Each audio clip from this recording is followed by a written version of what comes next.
সবাই অনেক ভালো। প্রত্যেকটা মানুষ একদম ছোট থেকে বড় ওনারা দেখাই দিছে যে মানুষকে কিভাবে সম্মান করতে হয়। ট্রেনিং আসলে একটা রক মানে দেখাই দিচ্ছে।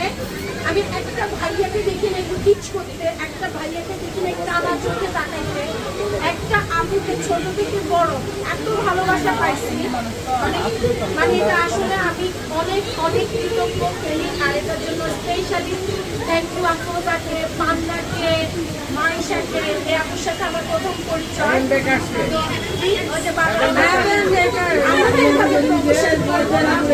আমাদেরকে না হলে অনেক কিছু দিতে হবে, তাই